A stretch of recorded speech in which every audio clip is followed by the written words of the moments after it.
Di berita bahwa akan ada TKI, mudah-mudahan saja kita sepakat menolak. Tapi jangan lagi ada TKI yang sembunyi-sembunyi masuk. Yang ini yang kita khawatirkan. Untuk tinggal cari kerja di Indonesia. Jumlahnya sangat sedikit. Jadi kalau ada yang omong-omong bilang ribuan atau sampai ratusan ribu, saya pengen orang itu datang ke saya. Kita juga akan memanggil pihak Virtu untuk menjelaskan kepada pemerintah daerah dan DPR tentang tenaga kerja yang lokal itu dirumahkan, sementara yang dari luar mau didatangkan. Dan dalam penataan penggunaan tenaga kerja asing di Indonesia, pertama saya minta agar proses perizinannya tidak berbelit-belit. Warga negara asing tidak diperbolehkan masuk ke Indonesia. Kami pun warga negara Indonesia, termasuk di Sulawesi Tenggara yang 2, juta penduduknya, patuh yang namanya mudik, yang namanya pulang kampung, dan kami tetap sadar dengan melakukan stay at home. Nah, kesemuanya ini dilakukan dengan kesadaran penuh masyarakat. Dan yang kedua, DPR melakukan keputusan-keputusan ini karena keresahan masyarakat. Mengikat kepada pemerintah setempat. Saya mau jelaskan bagaimana, karena Perda nomor 13 2018 ini tidak ditanggapi. Apalagi suatu produk hukum. Aktivis Sultra mengatakan, kami siap perang terbuka jika TKA Cina tetap memaksa masuk.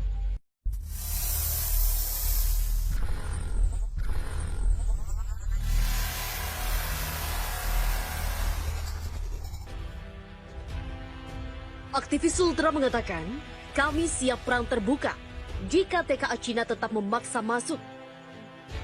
Polemik isu kedatangan 500 tenaga kerja asing atau TKA asal Cina kian bergulir. Terlepas dari sejumlah aleg DPRD Provinsi Sultra yang sepakat menolak. Kecaman penolakan santer di kalangan aktivis Ornop atau organisasi non-politik Sultra. Salah satunya datang dari mantan Ketua Posko Perjuangan Rakyat atau Pospera Kota Kendari, Bram Barakatino.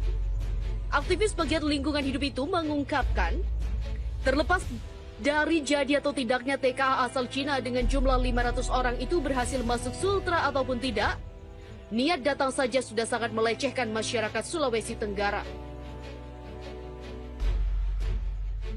Tidak usah masuk.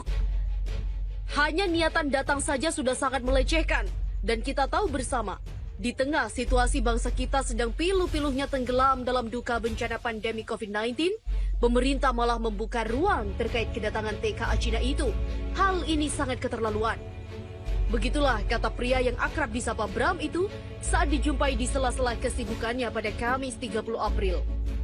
Terlebih, Ketua Asosiasi Kompleks Perdagangan Mantan Pasar Panjang Kendari itu, situasi yang mulai tidak baik-baik saja ketika pemerintah memaksakan karantina seluruh rakyat, membatasi ruang gerak dan aktivitas sosial, diam-diam ada warga asing yang mau dimasukkan ke Indonesia. Di mana kondisi ini sulit menjelaskan sikap pemerintah yang super sibuk dengan COVID-19, dengan pembatasan aktivitas sosial sana-sini benar-benar karena sikap peduli kemanusiaan. Sebab kondisi saat ini jika dikaitkan dengan adanya masuknya TKA Cina 500 orang sangatlah kontras. Dan dia merasa khawatir kesibukan COVID-19 ini mulai ditumpangi kepentingan kotor yang bertujuan mengamankan gerak bisnis segelintir elit politik. Menindaklanjuti keterkaitan akan masuknya TKA asal Cina ini, Bram mempersiapkan gerak massa besar-besaran dan program kampanye publik dengan mosi tidak percaya terhadap PSBB dan social distancing. Dia memiliki pengalaman yang cukup berurusan dengan TKA Cina. 2016 lalu, dia hampir dipenjara buntut aksi massa yang sempat memblokade TKA Cina tujuan IMIP Morowali. Dan saat ini dia masih dengan kemarahan yang sama. Soal moral, dan hal ini soal harga diri. Bram juga menekankan Kakanwil Hukum dan HAM Sultra, khususnya Divisi Keimigrasian serta Imigrasi Kelas 1A Kota Kendari, enggan menganggap remeh persoalan ini. Sebab menurutnya, masyarakat sewaktu-waktu bisa saja jenuh dengan kesabaran dan berganti beringas akibat sikap tebang pilih seperti ini. Untuk diketahui kabar akan masuknya TKA ini sudah beredar luas di masyarakat. Kecaman penolakan secara tegas digalakkan oleh berbagai elemen. Dan tak mau ketinggalan, pucuk pimpinan daerah yakni Gubernur Sultra Ali Mazi juga menegaskan menolak. Kemudian pada Rabu kemarin, DPRD melalui rapat paripurna memutuskan menolak masuknya TKA di bumi Anoa. Semua sudah sepakat menolak, tinggal bagaimana ketegasan dari pemerintah. Dalam hal ini, Kementerian Ketenagakerjaan Republik Indonesia merespon hal tersebut. Abdurrahman menegaskan bahwa saat ini Indonesia tengah dilanda wabah virus corona atau COVID-19, termasuk di wilayah Sulawesi Tenggara. Oleh karena itu, kata Abdurrahman, lebih baik tidak mendatangkan ratusan TKA Cina karena berpotensi membawa virus corona baru.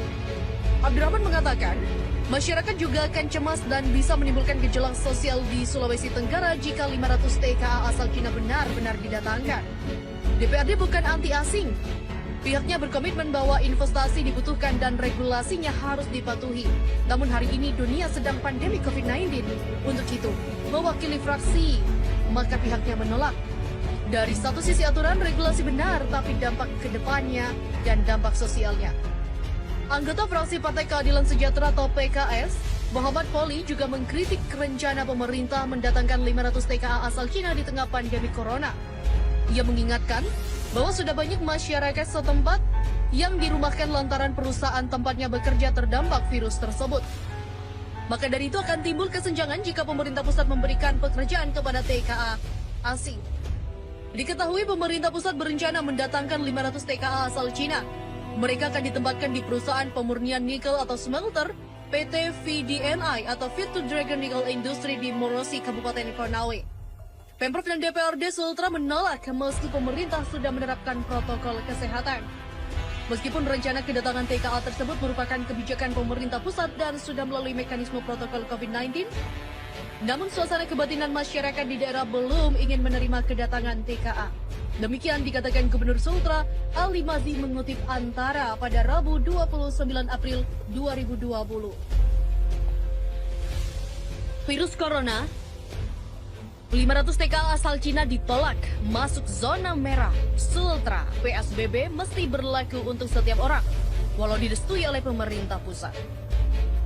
Rencana kedatangan sekitar 500 tenaga kerja asing asal Cina ke Sulawesi Tenggara dianggap bertentangan dengan upaya menerapkan pembatasan sosial berskala besar demi mencegah penyebaran COVID-19.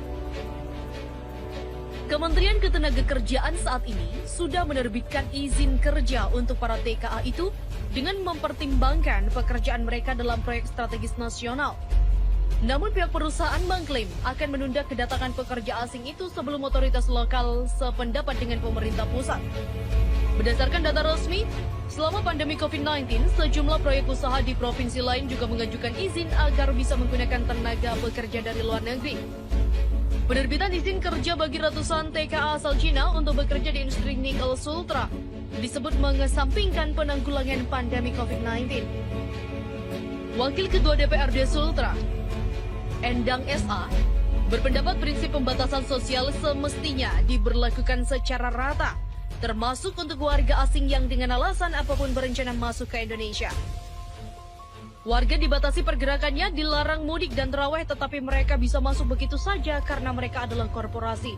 Begitulah kata Endang kepada Riza Salman, wartawan di Kendari yang melaporkan untuk BBC Indonesia.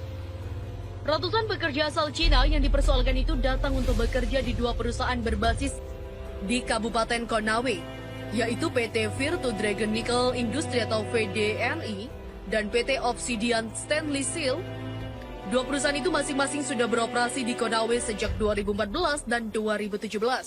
Mereka juga merupakan bagian dari korporasi besar asal Cina yang sudah Nickel Industry.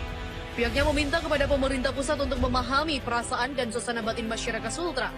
Mereka meminta kedatangan TKA Cina ditolak dan mungkin baru bisa masuk setelah pandemi. Bagaimanapun Kemenaker mengaku tidak bisa menolak rencana penggunaan tenaga kerja asing atau RPTKA yang diajukan dua perusahaan nikel itu. Dasar argumennya, kata pelaksana tugas Dirjen Pembinaan Penempatan Tenaga Kerja dan Perluasan Kesempatan Kerja Aris Wahyudi adalah pasal 3 ayat 1 huruf F pada Peraturan Menteri Hukum dan HAM nomor 11 tahun 2020. Ketentuan itu menyebut orang asing yang akan bekerja pada proyek strategis nasional tidak dilarang masuk Indonesia selama pandemi COVID-19. Pemerintah harus satu bahasa, harus ada kepastian hukum, artinya mereka boleh masuk. dan sekitar 500 TKI itu akan bekerja di 2 proyek strategis nasional. Maka, warga Sultra dari sisi legalitas tidak bisa menolak.